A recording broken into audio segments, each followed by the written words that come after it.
4 weeks down, one to go. As you just heard, the party leaders are making their final arguments. Advanced polls opened this long weekend across this country with nearly 2 million people showing up to cast a ballot on Friday, which is a record turnout according to Elections Canada. The Liberals and the NDP rolled out their costed platforms as well. The headlines: the Liberals are promising $130 billion in new spending over 4 years, adding an estimated $83 billion to the federal deficit over the same period. There's no plan to balance the overall budget. Instead, Mark Carney is promising to balance what his party calls the government's operational budget by 2029. The NDP, meanwhile, is promising at least $227 billion in new spending over 4 years. The party insists that will be offset by $184 billion in new revenue collected through tax reform and wealth taxes.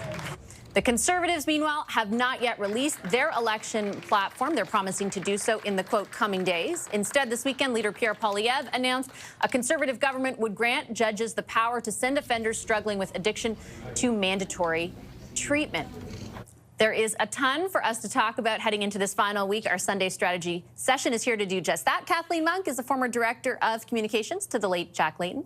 Corey Teneycke was Ontario Premier Doug Ford's campaign manager and former Director of Communications for Prime Minister Stephen Harper. And Scott Reid is former Communications Director to Prime Minister Paul Martin. Hi, everybody. Happy Easter. Happy Sunday. Hi. Scott, I'll start with you. I never know what, if anything, to read into people who are voting early, that kind of thing. But a record number, 2 million people on Friday. What do you take from that? You know, if you're running a campaign right now, it really is white knuckle time, because we have these debates, which we assume are really highly subscribed to, well watched, and then you go into a long weekend, and it's advanced voting. So we know that tons of people are turning out. I voted yesterday, lots of folks kicking around. And I'll tell you something else happened to me yesterday. I went to pick my son up from a little party he was having with some pals.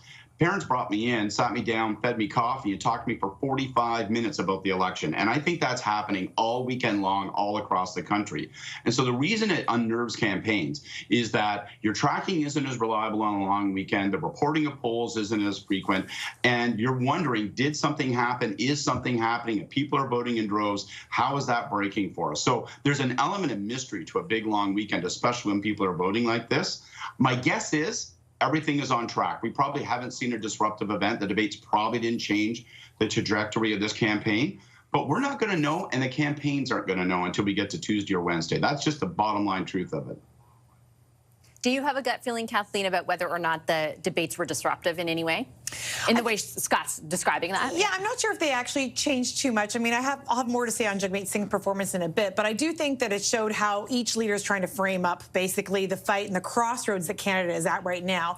I think with the voting turnout on Friday and Saturday as well, I also voted yesterday too, is in case of Mr. Obvious, it's easier to vote when people don't have to work, right? Yeah. Like that, and that is why we actually should change some of our laws to have voting over a long weekend or over a weekend, so people can have the chance to get on and vote. But I do think it shows enthusiasm. The question is where those votes are landing. You know, on the debates just specifically, I think Jagmeet Singh did inject some motivation into NDP base. I think we are seeing higher motivation scores. And I think that's really important in this last period of the campaign, these last days, 8 days that we have, excuse me. Like, we need to have that enthusiasm so he can build back that base that he had in 2021.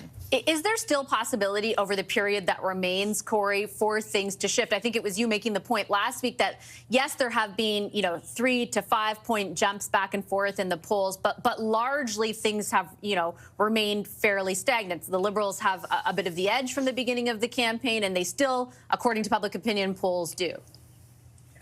Yeah, we've seen a lot of twitching in the margin of error in terms of the tracking polls, which is probably not a change really. It would look more to me like things have leveled off about a week ago, and we haven't seen a lot of movement one way or the other. We've seen a little bit of twitching in the margin on the polling. I think it's going to be a very high turnout election. I think it's a very polarized electorate here, and kind of two ballot questions duking it out. One for change and to stop the Liberals from getting a fourth term, and more on affordability issues, skewing a little bit younger in the voting pool on things like cost of housing, and another ballot question that's more focused on Trump and stability and safe hands, if you will, led by Carney and the Liberals.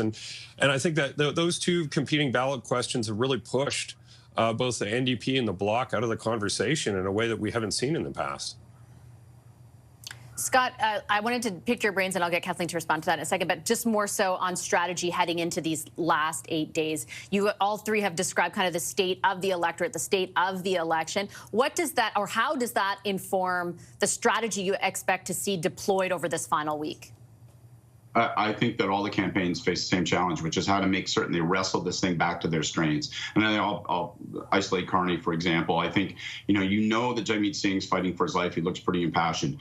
I would say that probably Poilievre has been as effective on the campaign trail as he's been throughout the entire election these last few days. Expect that he won't get any worse, and he might get better. So if you're Carney, get back to what worked for you, right? You're not Trump. You're not Trudeau. Together, those things equal change. And so I think he's got to find ways to reintroduce the Trump discussion, this ambition that Donald Trump appears to have to make Canada the 51st state, what that means for how we have to re-engineer ourselves, how we have to reposition ourselves, and how we have to resist with a absolute avalanche of Canadian patriotism and determination all of his aggressions.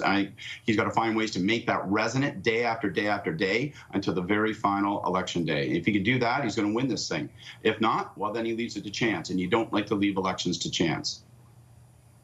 For the NDP, I know that you've talked a lot about the strategy they should be employing, and they largely kind of came to meet what you had recommended, focusing on incumbency and like becoming a check on whomever forms government. Mm-hmm. How do you expect that to kind of manifest over the next week? Yeah, they're going to have to fight hard against the strategic vote, right? And particularly when you're looking at parts or regions of the country like BC, they're going to have to make strongly the case that in places like British Columbia, you actually vote New Democrat to fight Conservatives. You don't vote Liberal. So whether that's on the island, in Victoria, in the north of the island, or up in Skeena-Bulkley Valley, that is the kind of case they need to make. And we're going to see, and I can predict it because it happens in every election, probably Thursday or Friday, there'll be a poll out, maybe from ECOS, maybe somebody else. They'll say, oh, the race is tightening, to try to suck back in part of the voter universe that belongs to New Democrats over to the Liberals. And New Democrats will have to fight that and say, no, without New Democrats there, the strong incumbents you have across the country, in the West particularly, and in Southwest Ontario, you need to vote New Democrat in order for us to hold these other parties to account. I think in many ways, the Conservatives failed in their test in the debate to actually rope up Carney and tie him back to the Liberal brand. Carney is polling above the Liberals, right? Maybe his platform helped it. Yeah, potentially. But they failed in making that case, and I think that, but where you saw Jagmeet succeed is where he said, listen, Liberals will only do the things for people if New Democrats are there to push them. So they're going to have to fight hard, and I think that the enthusiasm and the motivation and the performance that Singh did in the debate will hopefully pull back some of those volunteers and drive these last 8 days. Corey, what are your thoughts on what Kathleen just said, but also sort of the task ahead for the Conservatives and the strategy you expect them to deploy over this final week? Well, I'll be curious to see if the Conservatives release a platform. I would in many ways be tempted not to, seeing how poorly it went for the Liberals. I think we're kind of in a post-platform I'm just going to fight era. against that as the journalist on the panel for a second. Please, everybody, release your platforms, for God's sakes. Yeah, go ahead, Steve. But it's going to come after, if it's any time after tomorrow, it's going to come after half the public has voted. So for half the people who've cast a ballot, it'll be irrelevant. But in the past, we've seen many a Conservative campaign trip over its own shoes with platform launches, because the desire, for the Conservative base to show balanced path to a balanced budget, et cetera, generally involves some pain and some specificity in how you're going to get there that can really trip you up. So that's one of the reasons why I wouldn't be terribly tempted to put one out. But I think they probably will because they said they're going to. But I think that's the last shoe to drop in this thing. I don't think, other than tweaking your ad strategy a little bit, there's really that much time to do anything else that's really gonna bend where this is going. I have like 2 minutes left. I just want to get one more comment from each of you. Scott, is there any potential for a wild card after what Corey just said? Do you think, is there something that can happen in this last week that can change things from where they've been? Yes, and Corey put his finger on it too. I think he's pointing it out for us, and that is that maybe as many as half of the eligible voters could have voted this weekend. So if we get record high voter turnout, Bob's your uncle. Does that advantage the Conservatives because they've got such a firm core and an outstanding ground game, and they are getting their people to the polls? Or does that advantage Carney and the Liberals because it means that all those older voters who are more likely to vote and seem to be overwhelmingly leaning toward the Liberals, that they're pounding out to vote? So that's a wild card. Turnout, how it breaks down, where it splits, and of course, I do think one more wild card to watch for is I think that Blanchette might have really faded from the race in the Quebec debate. If there is a debate from the story, if there is a story from the debates, it might be that. So I'll watch to see what happens in Quebec. Just looking for people's, GOTV strategy. You see various election signs across in neighborhoods. Now they're saying, please go vote, or elbows up. Even I saw some toppers today and some toppers saying never 51st state. So that's the Liberals. Those are Liberal toppers trying to basically drive their vote, bring it back to the Trump question. I talked to a lot of voters on the weekend, too. My family's in town and other friends, and they all got out to vote. Like they voted early. They're voting often. And I do think a lot of it has sailed. But I think what could change over the last couple of days is if New Democrats could piece together some of that 2021 coalition. If they can bring their numbers from the, single digits, 8, 9, up to the teens, and then they can actually, hold on to their incumbents and maybe potentially still grow. I need some of your optimistic sauce in my regular life. Last word to you. Last word to you, Corey, last 30 seconds. Any possible wild card, or is this thing sealed?